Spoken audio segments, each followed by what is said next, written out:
Well, ladies and gentlemen, in the building on the Love and R&B show, we got October London. And I couldn't wait to do this.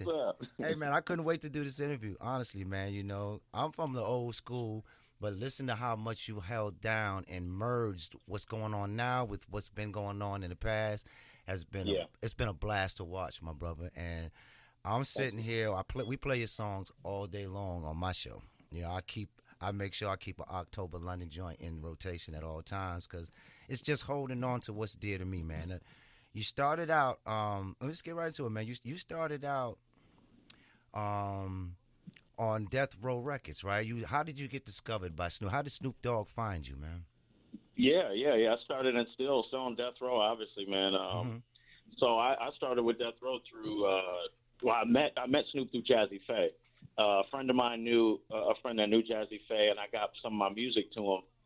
And I had no idea that he was on the way to go link up with Snoop. I think he was flying to L.A. to work on his album, or I think maybe Snoop's daughter was working on a project. I'm not sure, but he was going to work on some music with them. And while he was there, he was like, "Yo, I ran into this kid, listened to his music on the plane. Let me play it for you." He's like, "All right, cool." And he played him some of my music, and Snoop just absolutely loved it. Wow. And then he was like, "Yo, where's this kid at?" He was like, "It's South Bend, Indiana." He was like, "What?" So, just found me out of South Bend, Indiana, man, and grabbed me up. By March 16, 2016, it was a wrap. I was signed to Snoop. That's right. South Bend, Indiana, man. We're in your home state right now, man. I'm sitting here setting up shop right here for the first time on WTLC. And, it's just only right to have you as an artist, man. You're blowing up all over the world. And I'm right here in your town setting up shop with Love and R&B show, man. So it's a beautiful combo. You titled your first album after one of my favorites, man. Like, I patterned a lot of the songs and music that I've done as a solo artist through this same man. What made you title, I mean, for obvious reasons for me, but just to the world, what made you title the album Rebirth of Marvin? Well, it's crazy because I didn't even want to name it the Rebirth of Marvin, man, because I was scared to do something like that. Like I was titling it something totally different. I don't even remember the title I had, but after recording it, Snoop was like, "It sounds, it's got that Marvin Gaye feel. It needs to be titled The Rebirth of Marvin." And I'm like, nah, that ain't. Yeah. Nah, I don't want to get, the backlash from that. I'm not, because I don't want anybody to think that I'm trying to fill Marvin Gaye's shoes or be the next Marvin. Like I was just in a vibe that day because Snoop was playing music. He has this radio station that goes throughout his compound and studio, and it just had been maybe a few Marvin Gaye songs that was playing throughout the speaker system, and I was like. I just got into that mood, that zone, and Marvin must have came into the room, and that was it. I was like, I'm not trying to be like Marvin at all. And he was like, no, we're going to title it The Rebirth of Marvin. The people will understand. I was like, oh, God. No, I understand fully, man. Anytime somebody tries to put you in the shoes of one of the greats, man, it just raises the bar so high. You hope that you can fulfill that expectation. But you're doing excellent out there, man. So I think it's fitting. I think that you are holding on to that vibe in a way that probably only you could do right now, bro. And bridging that gap between how Marvin used to do it and making it something that's current now. I think you're doing a great job at it. So keep doing that. Thank you. Yeah. Thank you. The first single, Back to Your Place, you came up with this, you wrote it. How did that come about? Yeah, Back to Your Place came about. I was just, like I said, I was in the studio listening to some of the greats, man, like I usually do. And Snoop had sent me the record. We went to the studio and he was like, "Hey, I'm going to send it to the other room. I'm going to send you a beat that I just got." I was like, "Okay, cool." So I listened to it and instantly it just came about. And for those that don't know how my process of writing is, that whole Rebirth of Marvin album was pretty much freestyle. There was no writing involved in it too much,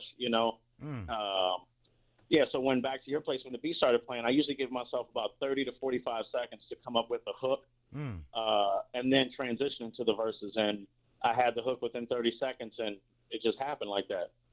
Is that how you do a lot of your writing? You come up with them on the spot? All of my writing is like that. Really? I haven't written anything in a while. I just walk up to the mic and figure it out right there. I love that, man. You don't hear that often. People going over line over line, rewinding the track. the same part over and over again to find the perfect place, and you just kind of let it flow, almost like freestyling, how a rapper would do it when he's trying to come off the dome with something that's current and fresh and just, unique. It's the only way you can be unique. Sometimes you got to just let it flow off the top of your head like that. Because you write all your stuff like that. That's kind of incredible when I listen to the album now and think that it was all written that same way, bro. That's fly. Yeah. Mm-hmm. Yeah, it was, man. It was. I got a couple other writers that are on it, Trip Cambridge and Walter West. Nice.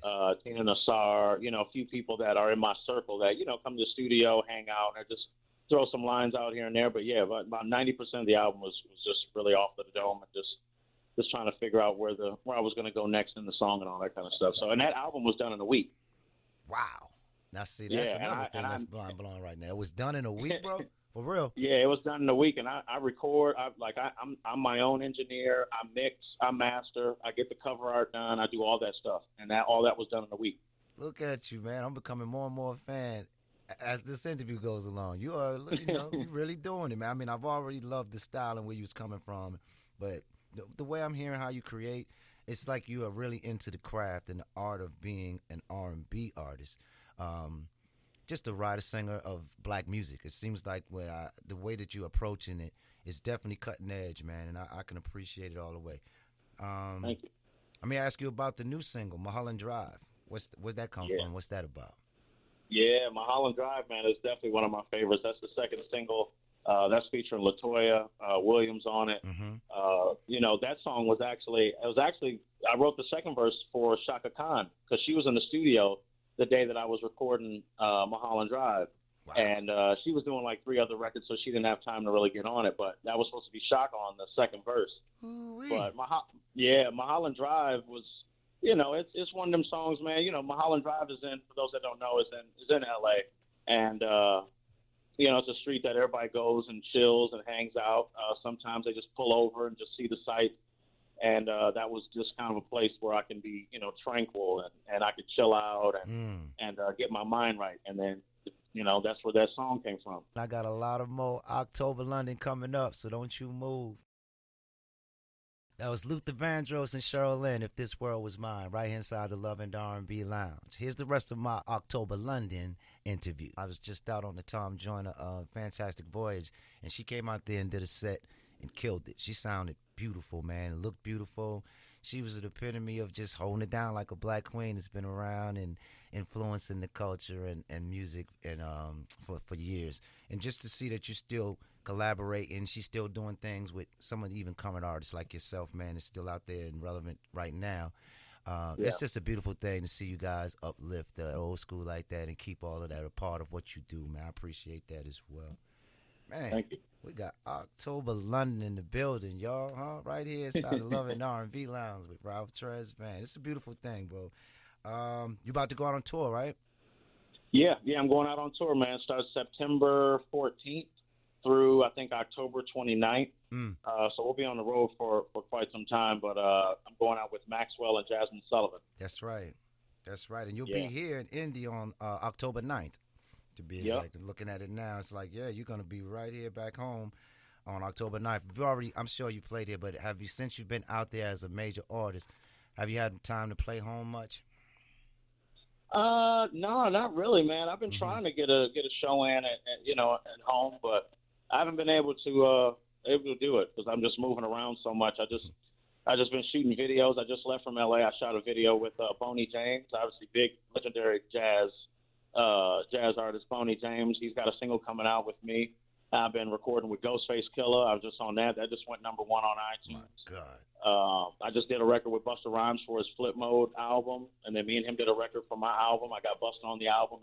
It's crazy, man. I've just been moving around, so I haven't been able to really get out and come home and do any shows. But it seems to be like that sometimes, huh? It's like I never get a chance to get back to Boston as a performer. When I get back there, it's just going back there to visit family, or they're giving you some sort of accolade after all this time for me. But it's not to perform that often, unless I'm with New Edition. Usually, it's not a lot of offers to come back home and perform. It's kind of weird like that for me, but yeah. But to see you out here getting it, that I'm sure like on the 9th you're gonna turn this out. October 9th, y'all get to see y'all Y'all homeboy right here from Indy. Put it in and get into work, man. So make sure y'all turn out for that. You do a lot of collaborating, I've noticed, man. Is that something you enjoy doing? You write on people, a lot of artists as well, right? Yeah, for sure. Yeah, I enjoy doing it, man. I enjoy, what I enjoy the most is like, I know like a lot of people like get in the studios and they all kind of band together in the studio. I just like it sent to me so I can be in my own little zone. I can knock it out. You know, it's like Busta sent me the record and I was like, okay, cool. I have it back in 30 minutes. He was like, what? Wow. So I was like, yeah, it's all good. So, you know, but I love doing it. I love, you know, I wrote records for Snoop on a lot of his albums. That's right. And I think past like 7 albums, something like that. I'm always on them. So yeah, I've been ghostwriting too. All kinds of awards, Soul Train Awards, and you know the list goes on, man. You just racking them up. Your career's at the top of its game right now, man. Is there anything that you feel like you haven't achieved yet that you want to try to achieve? That's a good question. Hopefully, you know, I'll be able to do Coachella next year. That's one thing that I want to achieve. That's something that's on the checklist for you, Coachella. Yeah. It's on a little checklist. I got a couple more, but I'm trying to think of them. I can't come to mind, but I know Coachella is probably one of the ones. Nice, man. Hey, listen. I know that you already put it out there now, so it's probably on its way. Everything you put your mind to, everything you put your mind to so far you seem to be able to achieve it, man. I don't know the whole bucket list or all the checklists that you had, but the ones that I've seen you achieve, it's amazing. It's nothing short of amazing, man, to watch you do what you do. You know, I ain't gonna keep you for forever on here. I could talk to you. I could talk to you on and on, man. There's so many things that I want to know, but you know, I won't hold you too long. But is there anything out there you want your fans and some of the people following you to know? Yeah, the main thing that I always say is I want the fans to know that I'm a multi-genre artist. I'm not just sticking in this lane of the Marvin lane. Like this next album that I'm working on, that's just about done. I was just in the studio finishing it up with Babyface, and you know, I'm giving you that Rebirth of Marvin flavor. But as the album goes down, like as the album gets towards the end, it starts to completely change, which is going to show people a little bit more. You know what I'm saying? So that's the biggest part of me being me. I want everybody to know that I do country, I do pop, I do reggaeton, I do everything. So I don't want to be pigeonholed into, you know, the Marvin thing. Like, you know, because people been calling me like Little Marvin and all that, and it kind of irks me a little bit. I'm like, no. Marvin is Marvin. No. I'm October, you know? See there? That's it. You got me here feeling like Big Red right now. Man, what can't you do, man? I got to have it.